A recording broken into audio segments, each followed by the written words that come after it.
안녕하세요. 레위기 11장 시작합니다. 레위기 11장부터 마지막 27장까지는요. 모든 백성이 다 알아야 하는 일반적인 규례인데요. 그 중에서도 11장부터 15장까지 5장은 부정한 것과 깨끗한 것이 무엇인지 알려주시고 이것들을 구별하라고 하십니다. 그리고 만약에 부정해졌으면 다시 정결하게 되기 위해서 어떻게 해야 되는지를 알려주십니다. 오늘은 11장부터 15장까지 하도록 하겠습니다. 혹시 레위기에 나오는 내용이 율법서의 전부라고 생각하지는 않으셨나요? 히브리어 토라는 가르침, 법이라는 뜻이고요. 모세오경 전체를 말하고 넓게는 구약 전체를 나타내기도 한답니다. 그러니까 하나님께서 지키라고 하신 모든 말씀이 토라, 즉 율법이라고 할 수 있겠습니다. 이 토라의 법조항에 실제 생활하면서 일어나는 여러 가지 문제들을 적고 율법에 맞게 살려면 이럴 때 어떠한 선택을 해야 하는지 적용을 공부하는 것이 탈무드입니다.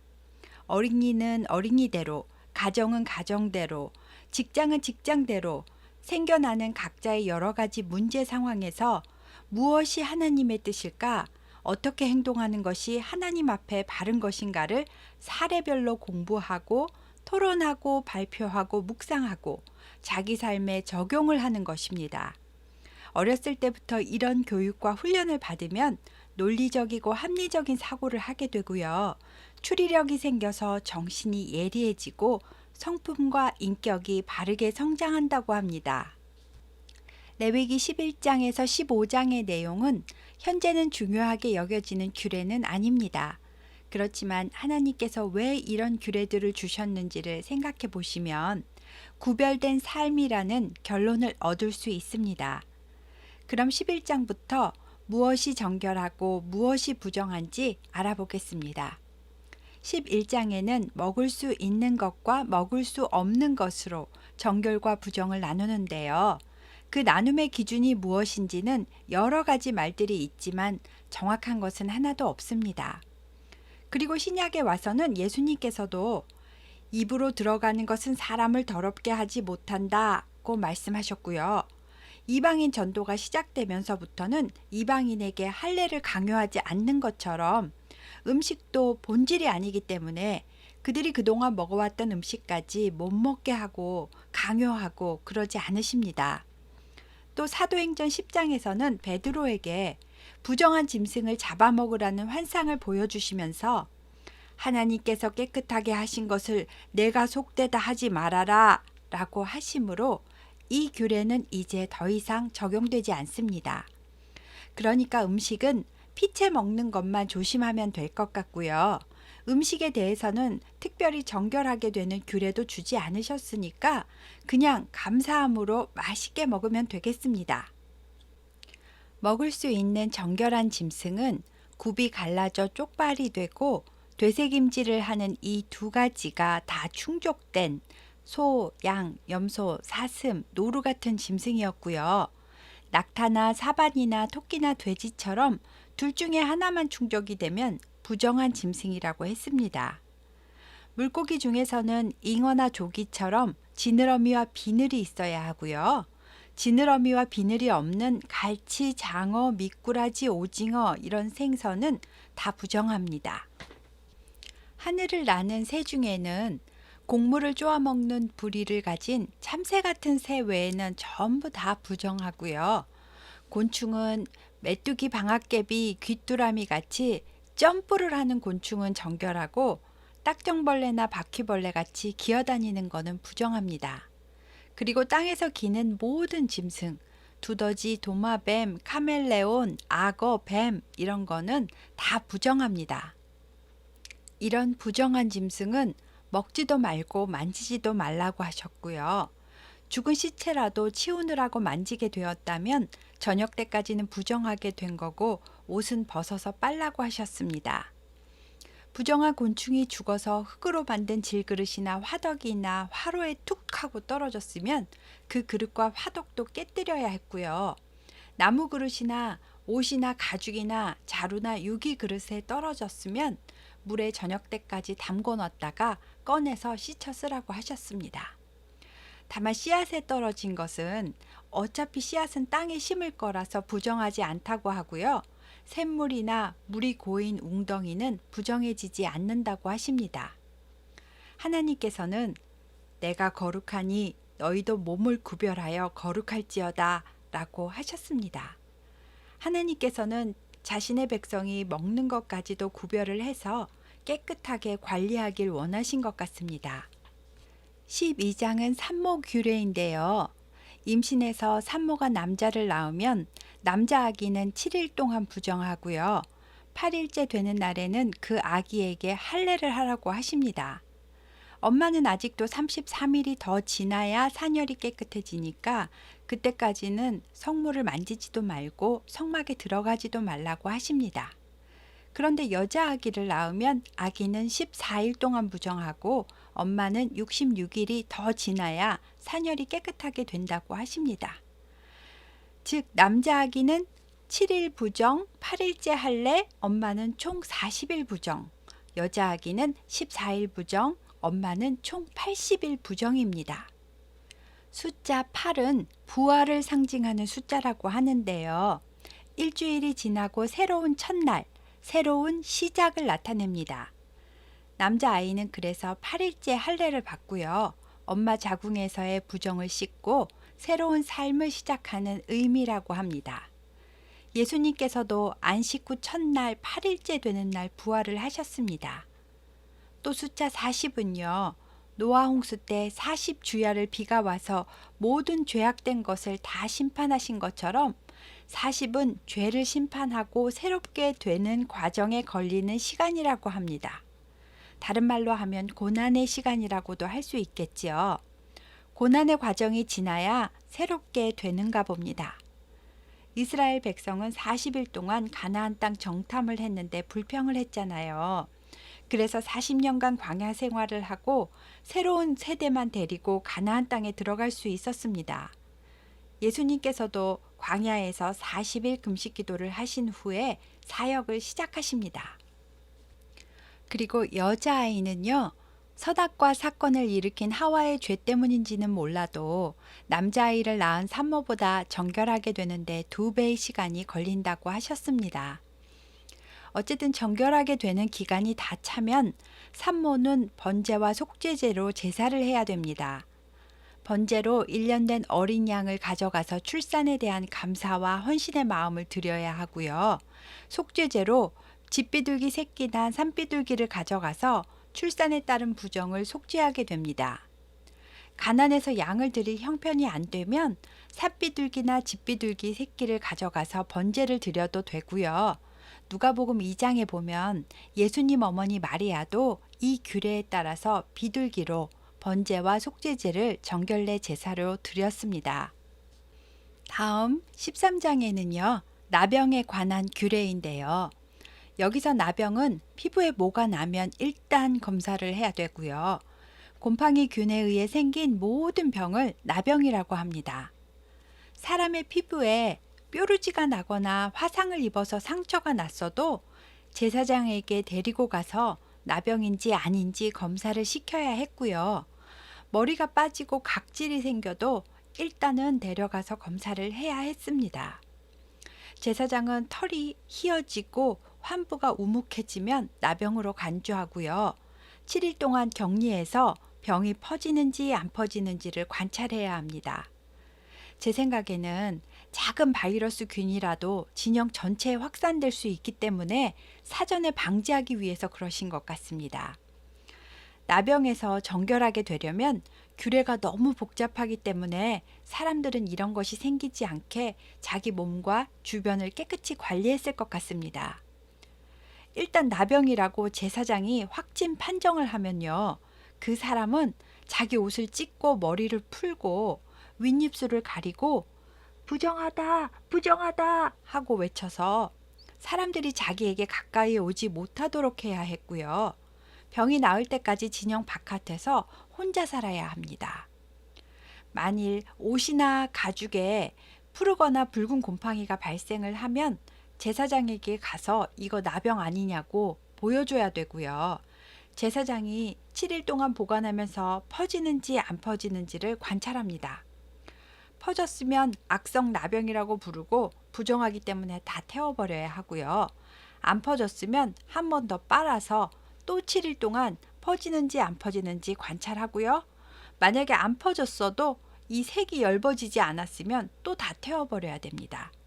색이 엷어졌으면 그 부분만 도려내서 태워버립니다. 그러니까 이것도 곰팡이균의 확산을 막으라고 하시는 것입니다. 그럼 이제 나병 환자가 병이 다 나았으면 어떻게 해야 되는지 나병 환자 정결 규례를 14장에서 말씀해 주십니다. 제사장이 진영 밖에 나병 환자가 살고 있는 텐트로 가서 진찰을 했는데 병이 다 나았습니다. 그러면 제사장이 살아있는 정결한 새 2마리와 백향목, 홍색실, 우슬초를 가져오라고 합니다. 백향목 가지하고 우슬초 가지는 일단 홍색실로 묶어서 놓고요. 질그릇에 흐르는 물, 즉 신선한 물을 떠옵니다. 그 다음 새 하나를 신선한 물이 들어있는 질그릇 안에서 목을 따서 피를 흘려 그 물이랑 피랑 섞어 놓습니다. 그리고 다른 새는 산채로 가져다가 백향목 홍색실 우슬초하고 함께 질그릇 안에서 피를 찍어서 나병에서 정결함을 받을 자에게 7번을 뿌리고 정하다 하면서 그 살아있는 새를 날려보냅니다. 정결함을 받을 자는 그의 옷을 빨고 몸에 난 모든 털을 다 밀고 몸을 물로 깨끗하게 씻습니다. 이것이 1차 정결 예식이고요. 그 사람은 장막 밖에서 다시 또 7일을 있어야 됩니다. 2차 정결 예식으로 그 7째 날에 다시 또 머리털하고 수염과 눈썹까지 몸에 있는 털이란 털은 다 밀고 옷도 새로 빨고 몸도 물에 깨끗이 씻어야 합니다. 그런 다음에 진영에 들어와서 살 수가 있습니다. 그렇지만 여기서 끝이 아닙니다. 8일째 되는 날 흠없는 어린 순양 2마리, 1년 된 흠없는 어린 암양 1마리, 또 고운 가루 10분의 3 에바의 기름 섞은 소재물, 또 기름 1록을 가지고 제사장에게 제사하러 가야 됩니다. 제사장은 소재를 포함해서 속죄제, 속건제, 번제를 정결함을 받을 자를 위해서 드리고 흔든 요제물은 제사장이 가집니다. 속건제를 먼저 드리는 이유는요. 자기 때문에 공동체에 부정을 끼쳐서 죄송합니다 하면서 하나님께서 피로 정결케 해주셨습니다 하는 거고요. 속건제물의 피를 가져다가 정결함을 받을 자의 오른쪽 귓뿌리와 오른쪽 엄지손가락과 오른쪽 엄지발가락에 바르는데요. 피의 공로로 정결하게 되었으니까 앞으로는 하나님 안에서만 살아라는 뜻입니다.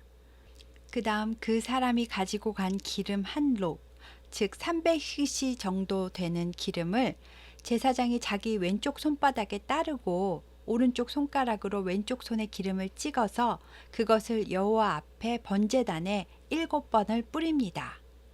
손에 남은 기름은 제사장이 정결함을 받을 자의 오른쪽 귓뿌리와 오른쪽 엄지손가락과 오른쪽 엄지발가락, 즉 좀 전에 속건제물에 피를 발랐던 그 위에다가 기름을 바르는 겁니다. 그 다음 아직 손에 남아있는 기름은 제사장이 그 정결함을 받을 자의 머리에다 바르고 속건제 제물을 태웁니다. 기름을 바르는 것은요. 이제 다시 주의 공동체 안에 들어와서 다시 하나님의 백성이 되었습니다 하고 인정을 하는 겁니다. 그 다음 속죄제, 그 다음 번제, 이 순서로 제사를 다 드리고 나면 드디어 나병 정결례가 끝나는 겁니다. 정말 절차가 너무 많고 재물도 많고 복잡하지요. 일단 나병으로부터 부정해져서 진 바깥으로 나가게 되면 다시 들어오는 것이 쉽지가 않습니다. 나병은 죄처럼 확산이 되는 병이라서 더 철저하게 하려고 그러신 것 같습니다. 만약에 너무 가난해서 양을 3마리나 못 가져오겠으면 속건제 순양만 1마리를 가져오고 나머지는 산비둘기나 집비둘기 새끼로 2마리를 가져와서 속죄제랑 번제를 드리라고 하셨습니다. 그리고 나중에 가나안에 들어갔을 때 만약에 집에 나병 색점이 발생을 했으면 집주인은 제사장에게 가서 봐달라고 말을 하고 일단 집에 있는 살림은 싹 다 비운 상태에서 제사장이 보도록 합니다. 만약에 곰팡이균이 있으면 그 집을 7일 동안 폐쇄하고 퍼지는지 안 퍼지는지를 봐야 되고요. 퍼졌으면 그 부분을 부셔서 성 밖에 부정한 곳 버리는 데다가 갖다가 버려야 되고요. 집안의 벽 사방을 흙을 한번 싹 긁어내야 됩니다. 또 부서진 부분은 다른 돌과 흙으로 메우면 됩니다. 다 고치고 다 발랐으면 집주인과 그 가족은 옷을 다 빨아야 되고 저녁 때까지 부정하답니다. 집도 제사장이 새 2마리와 백향목 홍색시 우슬초를 가져오게 해서 질그릇 흐르는 물에다 담고 새 1마리 잡아서 피를 섞고 백향목 홍색시 우슬초와 살아있는 새로 찍어서 집에다가 7번을 뿌리고 새는 날려보내고 정결하게 해야 됩니다. 그런데 곰팡이균이 또 퍼져서 그 집에 또 재발을 했으면 그때는 그냥 집을 통째로 다 헐어버리라고 하십니다. 그러니까 집도 청결하게 잘 관리를 해야겠습니다. 하나님은 우리가 몸도 마음도 사는 공간도 옷도 다 깨끗하게 관리해야 된다고 말씀하시는 것 같습니다. 15장은 유출병 규례입니다. 몸에서 어떤 액체가 흐르면 다 부정하다고 여기고 유출병이라고 부르는데요. 유출병은 여성의 생리와 남성의 사정을 포함해서 성병까지 피든지 고름이든지 진물이든지 몸에서 일단 뭐가 흐르면 다 유출병이라고 합니다. 유출병 있는 자에게 몸이 닿았거나 그가 눕는 침대나 의자에 모르고 앉기만 했어도 저녁 때까지 부정해지고 옷을 빨고 샤워를 해야 됩니다. 유출병이 있는 자의 침도 부정하고 안장도 부정합니다. 유출병이 있는 자가 물로 손을 안 씻고 어떤 사람을 만지면 그 사람도 부정해집니다. 유출병이 있는 자가 만진 질그릇은 깨뜨리고 나무 그릇은 다 물로 씻어야 되고요. 유출병이 있는 자는 유출이 끝나고 나서 7일 후에 옷을 빨고 흐르는 물에 그의 몸을 씻으면 정결해지는데 8째 날에는 산비둘기 2마리나 집비둘기 새끼 2마리를 제사장에게 가져가서 1마리는 속죄제로 다른 1마리는 번제로 드려서 여호와 앞에서 속죄해야 됩니다. 남녀가 동침해서 설정을 했어도 둘 다 물로 전신을 씻어야 되고요. 정수가 묻은 옷과 가죽도 물로 빨고 저녁 때까지 부정하다고 하십니다. 몸을 항상 깨끗이 하라는 것이 이렇게 여러 번 강조되어서 나오는 것을 보면 하나님께서 말씀하신 구별된 거룩의 성격 중 한 부분은 청결함이 아닐까 생각합니다. 산모 규례와 유출병 규례는 정결하게 된 후에 속죄제 번제만 드리면 되고요. 음식 규례는 아무 제사도 지내지 않습니다. 죄처럼 확장성이 있는 나병 규례만 정결 예를 하고 나서 제사하는 것을 기억하시고요. 제사는 속건제, 속죄제, 번제 순서로 드린다는 것, 속건 제물의 피를 오른쪽 귓불이, 오른쪽 엄지손가락, 오른쪽 엄지발가락에 바르고 그 위에 기름도 번제단에 7번 뿌리고 나서 또 바른다는 것을 기억해 주세요. 정결 예식에 들어가는 백향목 홍색실 우슬초는 상징성이 있습니다. 백향목은 영광을, 홍색실은 피를, 우슬초는 비참을 상징합니다. 이 세 가지는 죄로 인한 비참함이 피로 말미암아 영광스럽게 된다를 상징하기 때문에 정결 예식에는 이 세 가지가 꼭 세트로 들어간다는 것을 기억해 주세요. 다음 시간에는 16장 대속죄의 규례부터 시작하겠습니다. 감사합니다.